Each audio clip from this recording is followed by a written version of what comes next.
Welcome to The Real News. I'm your host, Bill Fletcher. We have a great program in store for you today.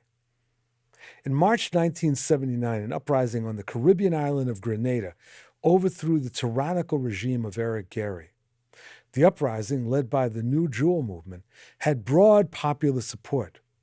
Beginning almost immediately, efforts were undertaken to reshape Grenada away from being a neo-colonial appendage of Britain and the United States, and instead into the direction of a sovereign progressive state.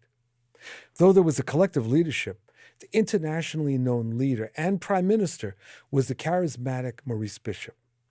Along with his colleagues in the New Jewel movement, they attempted to move Grenada into the global efforts to achieve popular democracy and non-alignment with the intensifying geopolitical bipolarization of nations during the Cold War. The New Jewel movement developed close ties with the Cuban government, which offered Grenada various levels of practical support in the development process. The New Jewel movement also developed significant relationships with progressive forces in the Caribbean and with African Americans in the United States. By 1983, it became apparent that there were difficulties that the revolution, which people in Grenada called the Revo, that they were facing. Mass organizations were drying up, frustration was building, and a struggle broke out within the leadership of the New Jewel movement, a struggle that ultimately led to the murder of Maurice Bishop and several of his comrades, followed by an invasion of the island by the United States. Our guest today, in addition to being a close friend, was there in Grenada. Don Rojas, renowned journalist and media visionary, was the press secretary for Maurice Bishop. He witnessed the rise and decline of the New Jewel movement experiment, and he is here to speak with us today about it. 2023 is the 40th anniversary of the destruction of the Grenadian Revolution, and we believe the time had come to explore deeply what happened and why. Don, welcome. Thank you, Brother Bill. Always good to be with you, and great to be back in the studios of the Real News Network here in downtown Baltimore. It's a familiar location. Indeed. Yes, for both of us. For both of us. Yes. It's good to be doing this. I've been looking forward to this exchange. And, as you may remember, I've been pushing you for years to write something about this, to say more. The memoirs are in progress. Insight. The memoirs are in progress. I mean, we just got them started, and it will consume a fair amount of my time in the months ahead. But we think that the time has come for this to be done. It's necessary given the 40th anniversary of the tragic events of October 1983. But yes, going back to the early days of the revolution, revolution came to power under the leadership of Maurice Bishop and the New Jewel movement on March 13th. But who was the New Jewel movement? Okay, the New Jewel movement was a merger, essentially, of two grassroots social justice organizations that had existed in Grenada for a number of years. One was led by Maurice Bishop. Movement for Assemblies of the People was his organization's name. And the other led by Unison Whiteman, who had an organization, or launched an organization called JEWEL, Joint Endeavor for Welfare, Education, and Liberation was the acronym. That's the JEWEL acronym. And so the merger of Movement for Assemblies of the People and JEWEL brought about the New Jewel movement. Okay. Just parenthetically, the brother who, Unison Whiteman, who I mentioned, who founded JEWEL, was also one of those martyrs of October 1983. He was assassinated alongside of Maurice Bishop. At the time, he was the foreign minister, Minister of Foreign Affairs in the People's Revolutionary Government of Grenada.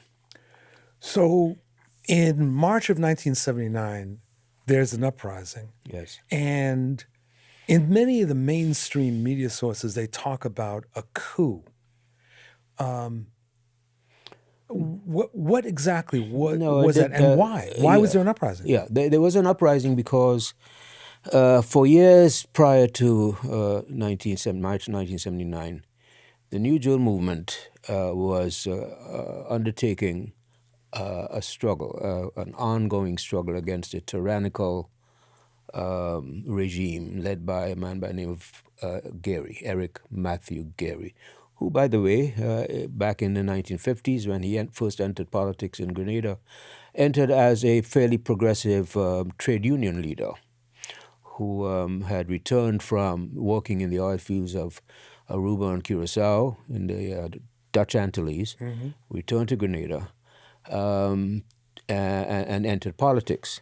It so happens that Maurice Bishop's father, Rupert Bishop, like Gary, also worked for a number of years in the oil industry in Aruba, and Bishop was actually born in Aruba.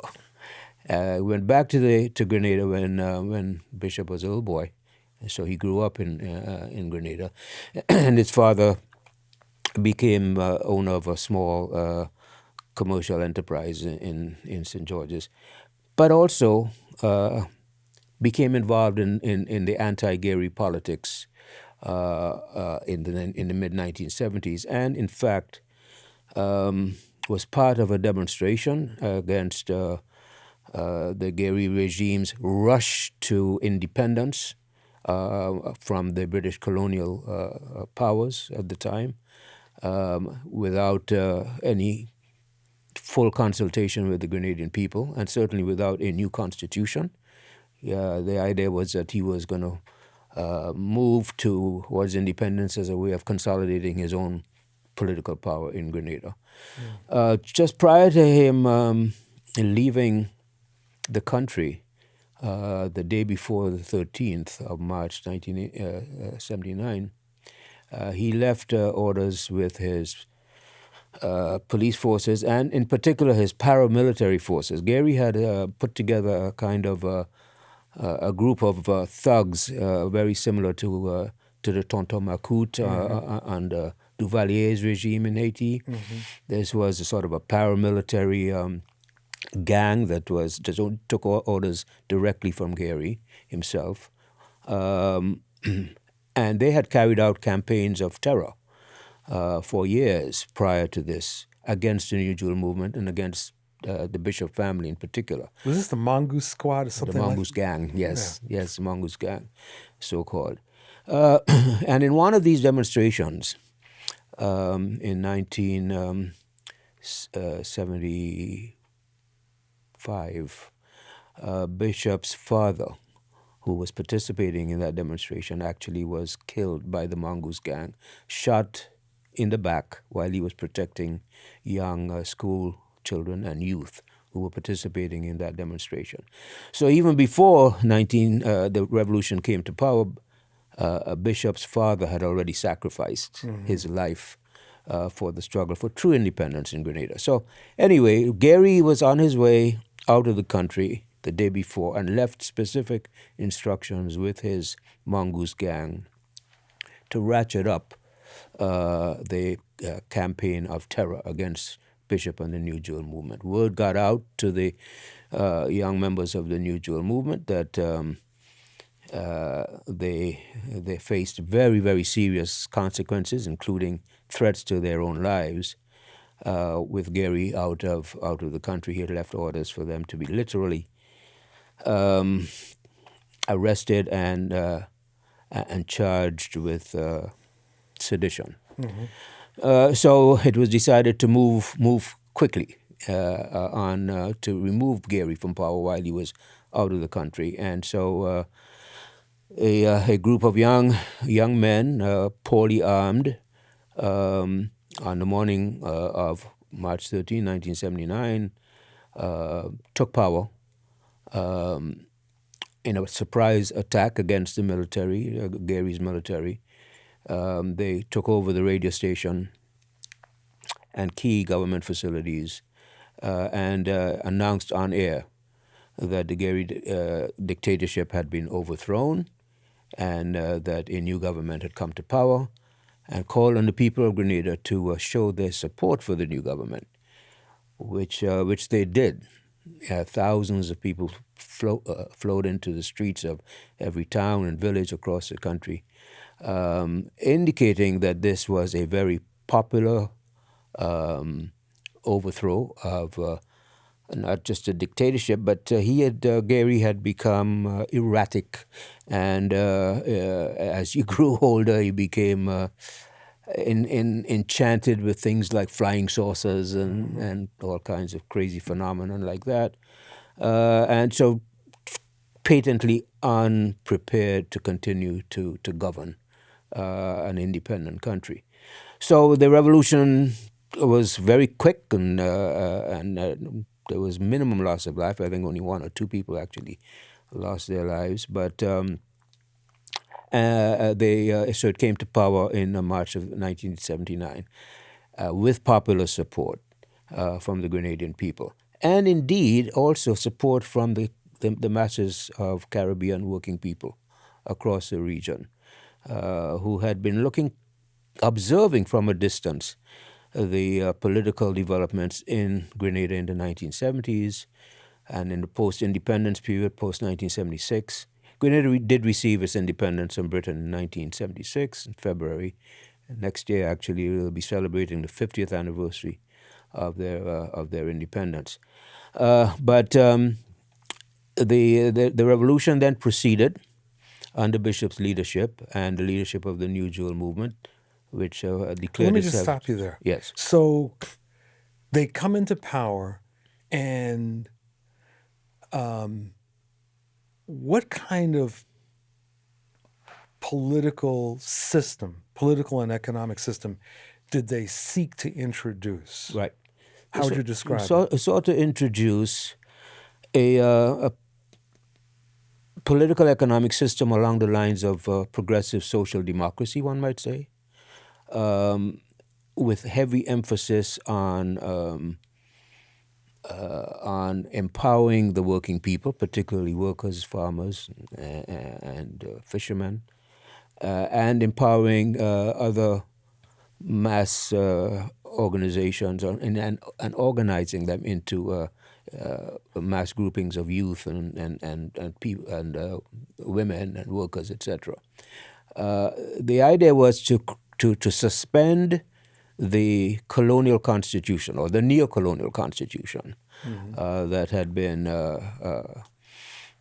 imposed in 1976. Suspend that constitution, put the country on a new course that would involve the energies and the creativities of working people, and particularly those who were the creators of wealth, the wealth of the country. More and more empower them to participate in the day-to-day governance of the revolution. That was an experiment in popular democracy, participatory democracy, that had begun in the early days of the revolution and continued throughout the 4.5 years of its existence.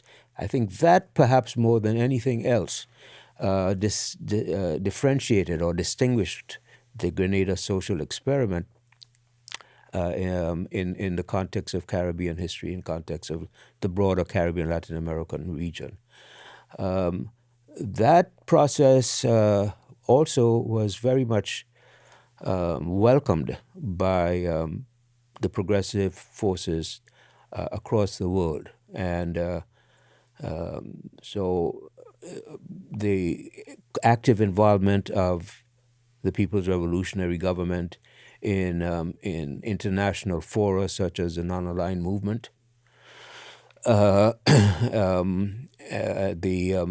address that Bishop made to the United Nations General Assembly in October of 1979, just a few months after the revolution came to power, kind of laid out a blueprint for Grenada's role in international affairs. It stepped forward in a very bold way and said, look, we are going to pursue a development strategy that is independent of any outside pressure, particularly from the United States, the big imperialist power of the Western Hemisphere, which had ever since the declaration of the Monroe Doctrine back in the early part of the 19th century, the principles that were used by successive U.S. imperial administrations in terms of foreign policy towards the Caribbean and Latin America was that ultimately the U.S. had the quote-unquote right to determine the general direction and the ideological character of governments throughout the Caribbean, But throughout how Latin did a America. small island like Grenada Yeah, think punching that above its weight, so to right, speak. right. How did they think? I mean, we see what's happened, the difficulties with Cuba. Yes. We see the way that Haiti has been treated ever since they kicked the French out in 1803, 1804. How did Grenada and the New Jewel movement think? What was their theory Yeah. Yeah. about how they were going to be able to carry this project out? Yeah. It was indeed a bold experiment in many respects. It had broken with tradition in terms of how foreign policy, in particular, was shaped and crafted by the neocolonial regimes in the Caribbean that had achieved independence from Britain and other European colonial powers in the 1960s and 1970s. It was the belief that the time had come in the Western Hemisphere and in the Caribbean region in particular to stand up to the bully of the imperial North coming out of Washington. All the various policies coming out of Washington did not respect the national sovereignty of any of the countries in the region, right?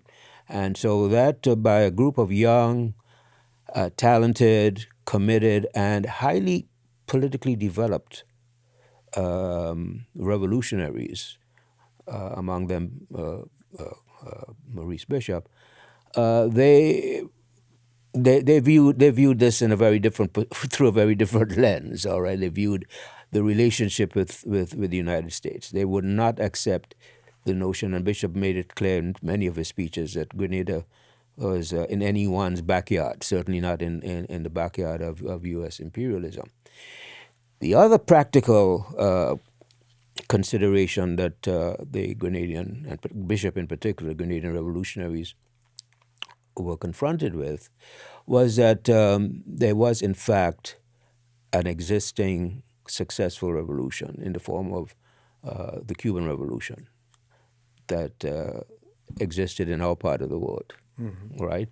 And that there was a lot to learn from the Cuban model of how to move forward with broad socioeconomic development in a Cold War era, in the Cold War era. The need to be aggressive in pursuit of a pluralistic, non-aligned foreign policy that did not rule out developing cooperative relations with European countries, both in the Western Europe and in Eastern Europe, and with other third world countries, in particular in Africa and in Asia. So there was a number of ideas. There were a number of ideas that kind of been kicking around in the minds of these young revolutionary leaders in Grenada that kind of gelled, began to come together and in a kind of a fusion of perspectives, especially after the first meeting between Fidel Castro and Maurice Bishop, which took place a few months after the Grenada Revolution came to power. In the first conversation with Fidel, Maurice Bishop made a request of Fidel. He said, "Look, we want to be able to develop ongoing close relations with Cuba, and we are looking to Cuba for assistance in terms of providing us with whatever economic assistance you can offer to build a solid infrastructure, economic infrastructure in Grenada, upon which we can then advance other aspects of the revolutionary agenda." And primarily, first and foremost, was assistance to build an international airport. Grenada did not have the ability back then to bring in large aircraft that would enable the tourist industry to develop towards commensurate with its potential and its capacity. And so, number one, very simple thing, but in Grenada's context, a very large project was put on the table by Bishop in his first meeting with Fidel and Fidel's cabinet. And Castro's response at the time was, well, we will see what we can do. We certainly will take that into consideration. We recognize the logic behind the request and behind the need to move in this direction. But beyond that, after that first meeting, there emerged a chemistry between the two leaders, between Bishop and Fidel, to the point where many Cuban colleagues and comrades would say to us privately, Fidel sees Bishop as almost like his younger son, or younger brother, or a son. And he became very fond of him personally. So within a matter of months, the Cuban government did in fact honor their commitment and provided Grenada with the first of many shiploads of heavy equipment, accompanied by trained Cuban engineers, architects, etc., who were then sent to Grenada to work alongside Grenadian workers to begin constructing this international airport. It was an enormous project by any standards, and certainly by the standards of a small developing country like Grenada. I remember this very well, and I remember that there were insinuations that Grenada was building a military base. More than insinuations, comrade, more than insinuations. They were actual. When Reagan came to power in 1981, 2 years after the revolution triumphed, the Reagan administration immediately began a campaign of disinformation, lies,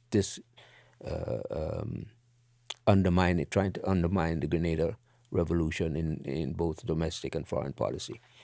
And one of the lies that was manufactured and pushed heavily was that the so-called international airport was in fact being constructed as a military base for Cuba and the Soviet Union in America's backyard. It was not the case at all. Absolutely, there was no evidence that was happening. But unfortunately, that piece of disinformation did in fact have a lot of influence on the minds of a lot of folks in the United States and around the world. This campaign of destabilization under the Reagan administration continued unabated for the next couple of years, to the point where the U.S. military, in fact, began to prepare for a possible military invasion of Grenada as far back as 1981. They carried out a series of military exercises on an island called Vieques, just north Puerto Rico. North of Puerto Rico, exactly, which was a sort of a training ground for the U.S. military. And so there were exercises carried out and rehearsed for a potential invasion of Grenada as far back as 81. Yeah. So I want to get to what happens in 1983 in a second, but I want to ask you, in terms of the condition of the people in the period from 79 to 83, how would you sum it up? Material conditions improved quite dramatically, as a matter of fact. In terms of broad macro measures, if we take a look at the growth of the economy, gross domestic product grew at an annual rate of 5% or more in the period of the revolution, which was the highest growth rate of any Caribbean country at that time. What that manifested itself in terms of improved material conditions of the lives of working people, the lives of the Grenadian masses, better healthcare and free healthcare services provided by the Cuban doctors and nurses, the brigades of Cuban doctors and nurses that Fidel sent to Grenada to work along with their Grenadian counterparts, provided invaluable free health services. In the area of education, the Center for Popular Education, which was one of the initiatives of the Ministry of Education during the PRG time, carried out a mass nationwide program attacking illiteracy, functional illiteracy, and so the illiteracy rates among the masses fell quite dramatically by 25 to 30% in just in that 4-year period. A number of small agro-based industries began to be established, so that the agricultural products that were produced, Grenada is a very fertile land, and so agriculture is extremely productive there, and very well known around the world for its production of spice products. Hence the name, the Spice Isle. Grenada is known as the Spice Isle, but also the production of cocoa.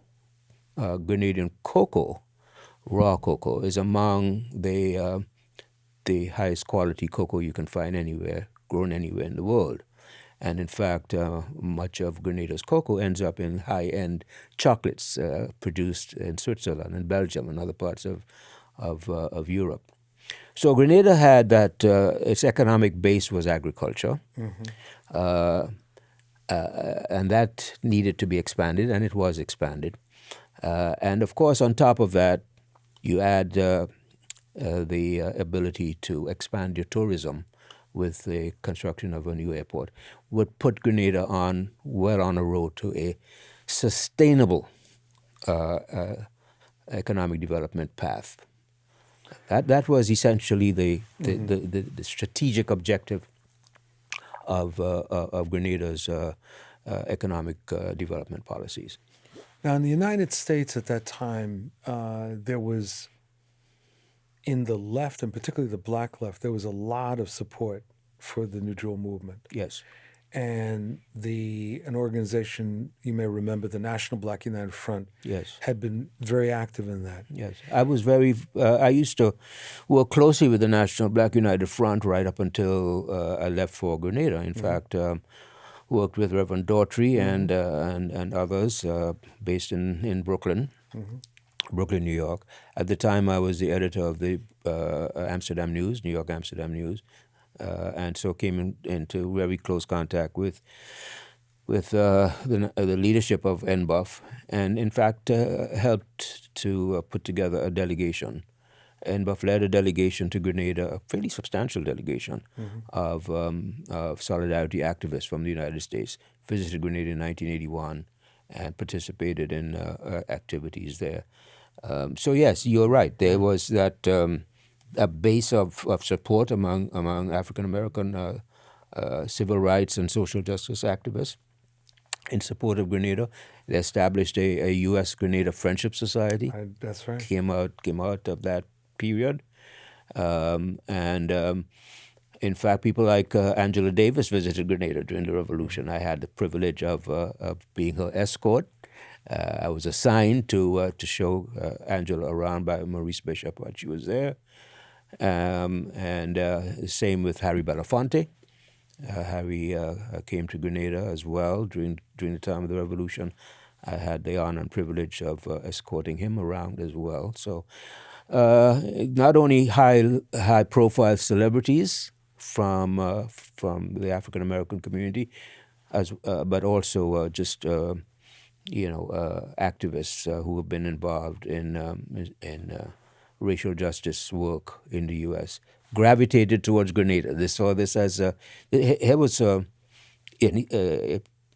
predominantly African population, right? Descendants of enslaved Africans, with a very rich history of anti-slavery resistance, by the way, in Grenada, going all the way back to the days of Julien Fedon, who led a slave rebellion in the 1790s.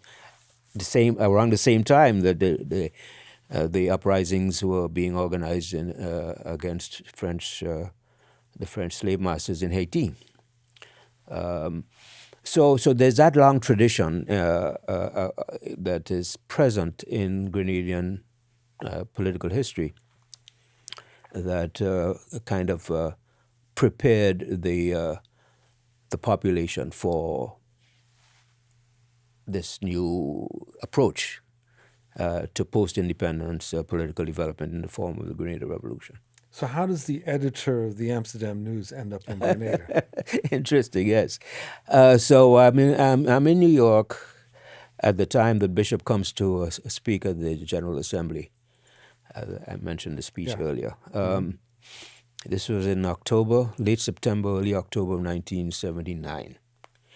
It so happens that at that same General Assembly session, Fidel Castro was there. Fidel spoke, as well as Daniel Ortega, who was the leader of the Sandinista movement at the time. The Sandinistas came to power in Nicaragua in that same year, 1979, July of 79, a few months after the New Jewel movement came to power in Grenada. A few months after the Shah of Iran was overthrown in January of 1979. Later on in 1979, Idi Amin was overthrown in Uganda. It prompted the great Calypsonian, the Mighty Sparrow, to write a song about 1979, the memorable historical events of 1979, in which he spoke about all of those, the Iranian Revolution, Nicaragua, Grenada, etc. So 1979 was indeed a memorable year. So anyway, I met with Bishop in New York. I interviewed him for the newspaper. I wrote up the interview. I also at the time had I hosted a radio program on WLIB, a black-owned station in New York. I had a Sunday morning program. I invited him to be on my show. I interviewed him. And then we went out after that to have a chit-chat and a drink, and he said to me, look, we are trying to construct a media infrastructure in Grenada, a revolutionary media infrastructure. Is there something that you may be interested in working with us on? I said, sounds like a fascinating idea. Let me give it some thought. Let me discuss it with my family and my wife. And then he went back to Grenada, and 10 days passed. I got a call from Grenada's ambassador to the UN, Brother Kenrick Radix, and he said, he was based in New York at the time. He said, look, I just spoke with the Prime Minister, and he wanted me to reach out to you and remind you of that conversation that you and him had a couple of weeks ago. And is there still a possibility that, in fact, we need someone like you as quickly as possible. We need to move on resuscitating the Free West Indian newspaper as sort of the newspaper of the Grenadian Revolution, the official newspaper of the revolution. It was a weekly newspaper. He said, is there any way that you can come and help us get that off the ground? And in a matter of days, I was in Grenada. And so I undertook my first official duty in the People's Revolutionary Government was to be the editor-in-chief of Grenada's national newspaper. It was known as the Free West Indian. And I edited that paper for 2 years. And then a bishop invited me to join him in his office, in the Prime Minister's office, to work as a press secretary to the Prime Minister. And so I accepted that offer and moved from my newspaper office to his office and traveled around the world with him as the Prime Minister's press secretary. I had the privilege of seeing him function up close and personal in negotiations with heads of state.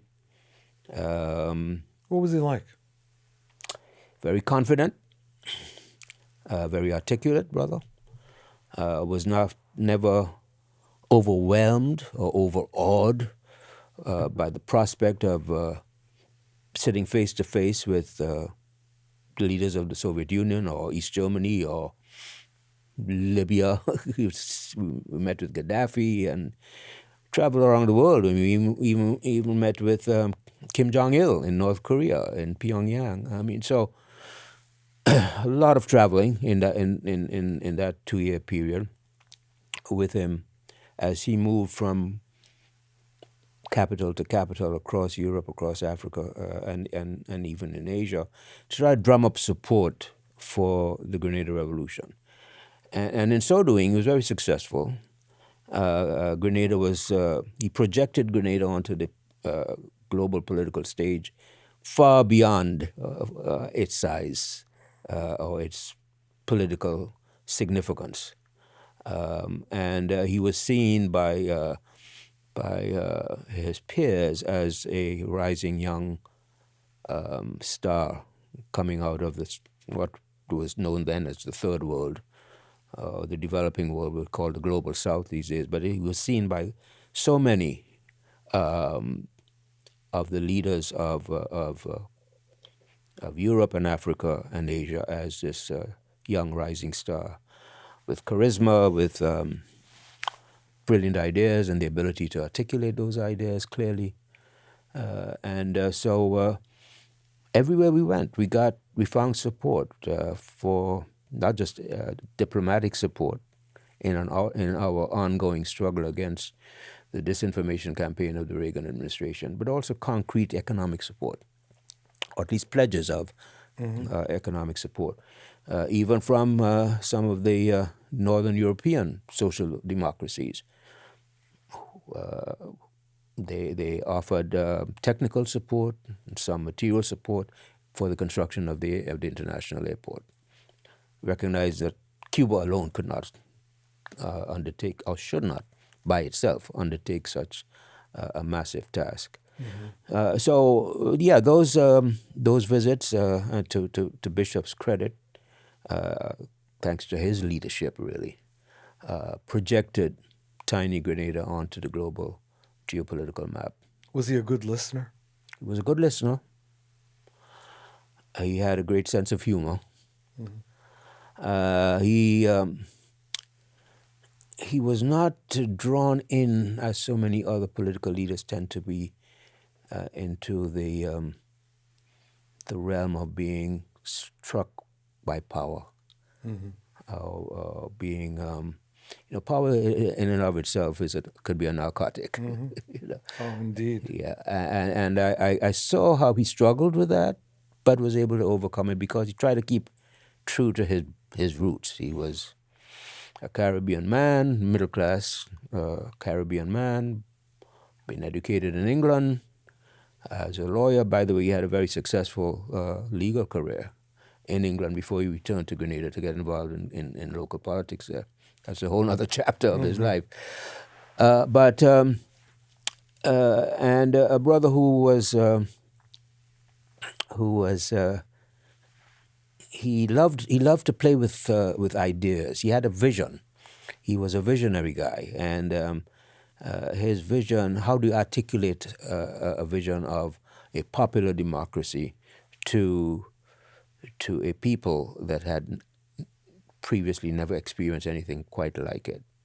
That was a challenge for him and for me and for others who were close to him, who did in fact work with him on crafting his speeches and talking points of press conferences and things of that nature. That was the role of the press secretary at the time. But I came to admire this brother for his integrity, his honesty, apart from his skills as a political leader. Just as a human being, I found him to be well-grounded and not infatuated by the trappings of his office. So let's jump to 1983. In September of '83, a very good friend of mine who had been involved in Grenada support and the National Black United Front went to Grenada on her honeymoon. And when she and her husband came back, they were very unsettled.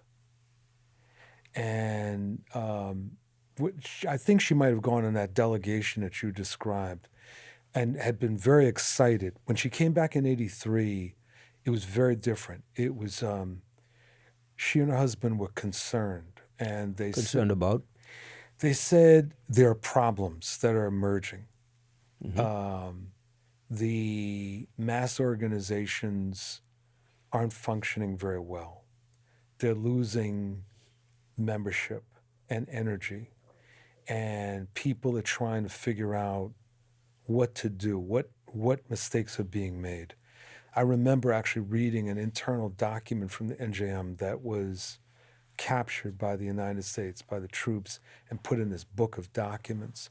And the last documents were indicating there's a problem. We're having a problem in the party. We're having a problem with our mass organizations. And my friend was concerned. And shortly thereafter, we hear about this coup. So what was happening? What was happening in '83, and what led up to this? I think there was a lot of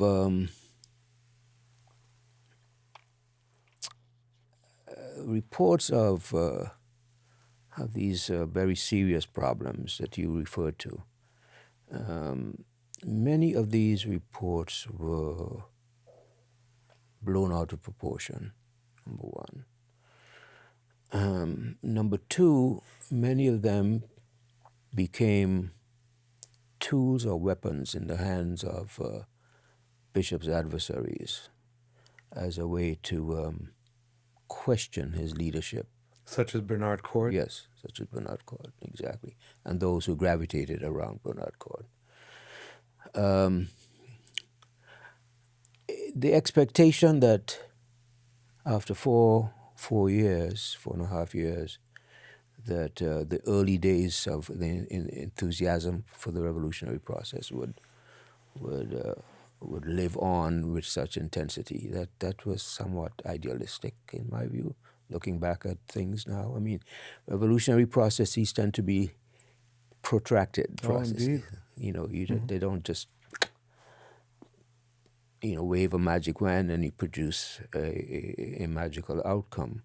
They involve a process of organizing the people at various mass levels, in terms of continuing to energize the people in that process of popular democracy. These are all challenges that other revolutions have gone through before, including the Cuban Revolution, and is still to some degree after six decades in power. It was also the pursuit of, by Bernard Court and his followers, who were enamored by the Soviet model, essentially, the Stalinist model, to be more precise. They somehow got all wrapped up in this ultra-left ideologies, and used the arguments of things slowing down, etc., lack of enthusiasm, etc. Many using them in many cases as pretexts to push an idea that the only way forward was to establish a joint leadership kind of arrangement in Grenada, where you'll have, I don't know, two co-equal leaders, political leaders running the country. It was, in my view, a totally irrational and idea that had no basis in historical reality or in historical fact. It has never been. There were no precedents, certainly in the Caribbean region. What do they want to do differently? Yeah, that remains an open question. I think that Court and his followers felt that somehow that he had the ability to organize and to strategize better than Bishop, and that Bishop's strength was public speaking, projecting the face of the Grenadian Revolution on the global stage. All right, if those two things were true and correct, why can't a situation be developed where they complement each other rather than separate those attributes and put them under some kind of new vertical structure of two leaders or co-leaders? I mean, however you try to approach finding a political logic to this idea, you come up short, in my opinion. So what happened? So what happened is that upon our return to Grenada from a very successful trip to Europe and North Africa, and on the way back we stopped in Cuba for a couple of days for discussions with the Cuban comrades and with Fidel in particular. Upon our return to Grenada, Bishop was put on the house arrest. A hastily called meeting of the party was convened to a resolution calling for the joint leadership was put towards the party. Bishop expressed his reservations about it. He didn't think it was practical, that it could work. Cord and his supporters immediately rejected Bishop's reservations and proceeded to call a vote and to manipulate the party leadership into going along with this harebrained scheme. Bishop was then put under house arrest, and he was literally silenced for the next several days, right up until the morning of October the 19th, when the Grenadian people, the masses of Grenadians who had been kind of sitting on the sidelines trying to figure out what the hell is going on with our popular government, and is this an attempt to overthrow the Bishop government? They took things into their own hands and decided, no, this is nonsense. We're going to put an end to this. And they gathered in their hundreds and marched up to where Bishop's home was located and where he was under house arrest. And they released him from his house arrest and took him to Fort Rupert, which was known at the time. It's now Fort George. Took him there where he was to rest, regroup, and prepare to address a mass rally in the market square in St. George's, in the heart of the city, later that day. While he was, and he was joined, of course, in the demonstrations that took him to Fort Rupert. Those demonstrations were led by Unison Whiteman, Fitzroy Bain, Vincent Noel, some of the same brothers and sisters who perished with Bishop on that very day. So they took him up to the fort, and while he was gathering himself and preparing, when I saw Bishop shortly after he was released from his house arrest, he was in a pair of shorts, flip-flops. He was gaunt. He had lost weight. He had not been sleeping. You could see in his face that he was a man under duress. Mm-hmm. And so if he was going to address a mass audience of thousands of people who were then streaming in from all parts of the country into the capital, he would need time to regroup himself. Mm-hmm. And it was in that interim that the military contingent approached the fort and began opening fire indiscriminately on those who had gathered in support of Bishop. They separated out Bishop, Unison Whiteman, Fitzroy Bain, and others, mostly leaders of government, separated them out, and a few minutes later lined them up against a wall and executed them in cold blood, shot them down like animals. What led these soldiers that had been part of this movement to feel like that was the right thing? Well, the soldiers themselves said they were simply carrying out orders from their superiors to sort of retake the fort. The idea was that somehow Bishop and his supporters had risen up to overtake the fort, and therefore the fort itself was a military location. And I guess the argument was that you move to retake it, and in the process of doing that, the executions took place.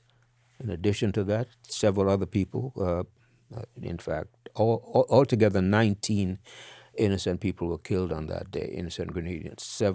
The seven led by Bishop and members of cabinet who were summarily executed.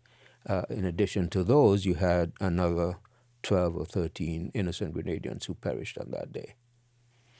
So following that, a General Austin? Yes, General Austin, who was a general of the army, went on the local radio station, Radio Free Grenada, and announced that the government, the army, People's Revolutionary Army, had placed a 24-hour shoot-on-sight curfew on the Grenadian people,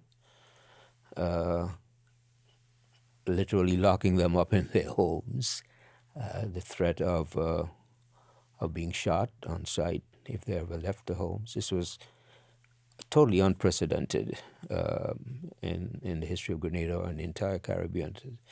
What this meant really was that it unleashed a reign of terror on the Grenadian people. I mean, set aside what happened earlier that day in terms of the executions. Here's now a military turning against the Grenadian people itself and threatening them with being shot on sight if they were to leave their homes. One could look back and say, well, this was probably a panic move on their part. Whatever the motivation was, the objective result was that it was a crime of terror against the Grenadian people themselves. And that unleashed a period of trauma and pain that had never been experienced before in Grenada.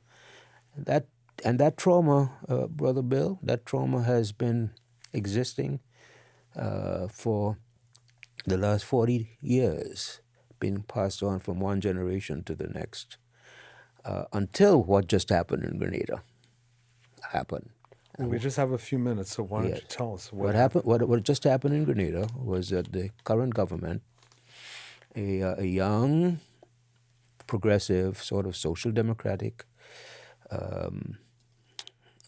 government led by Prime Minister Dickon Mitchell, took a bold and courageous decision to declare October the 19th a national holiday for the first time in 40 years. There had been successive governments that had run the country from 83 to today, and not a single one of them had even countenanced the idea of memorializing those who had perished, including Bishop and the others, on October the 19th, 1983, until this young government came to power.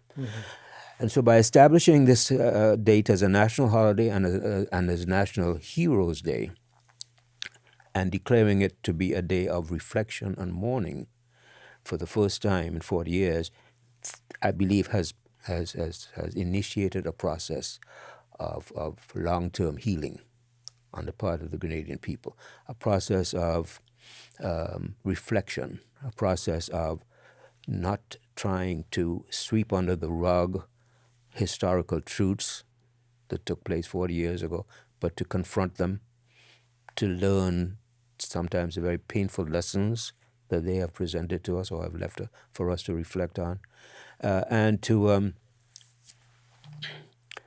honor in an appropriate way the life and the legacy of those who gave their lives on October the 19th. So that's where we are today. And the government organized a series of activities on the 19th, including a large state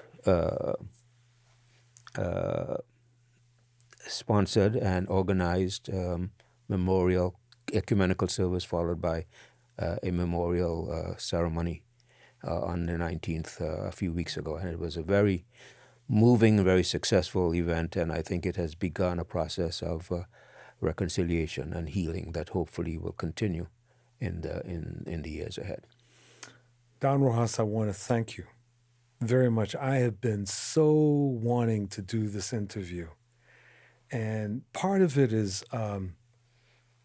also cathartic, because I remember very well when the coup happened and the U.S. invasion, and the dismay that so many of us felt. Yes. Not just with the murders, but it's like, what happened to this revolution? I mean, how could Cord, how could Austin, these other people, what did they just like lose their minds? And so I want to thank you for taking the time to do this. My pleasure, my brother. I owe you this time, and I feel that it is my ongoing responsibility, as long as I have the breath of life in me, to try to bring to the world the true picture of what happened in Grenada 40 years ago, or was attempted to take place in terms of building a new society in the image and likeness of the people of the country itself. So thank you for this opportunity. Well, thank you very much. And thank you, the viewers and listeners of this program, for joining us. I'm Bill Fletcher. This is the Real News Network, and we're signing off. Have a good one.